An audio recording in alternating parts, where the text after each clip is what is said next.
In this video, I will show you how to superscript in Microsoft Word. I will show you three methods. First, using toolbar. Highlight the text, then go to Home tab and you will see the superscript icon.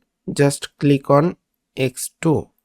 Number 2 method is keyboard shortcut. Highlight the text, then for Windows, press Shift Ctrl equal. For Mac, press Command Shift equal. The third method is using equation. Go to Insert, then click on Equation. Then at the bottom you will see Insert New Equation. Click on it. Then click on Script option. At the first you will see Superscript. Click on it. The first character will be the main character you want, so I'll put X.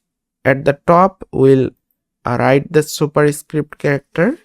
I'll write 2. You see the superscript character is written. By following this method you can easily superscript in Microsoft Word.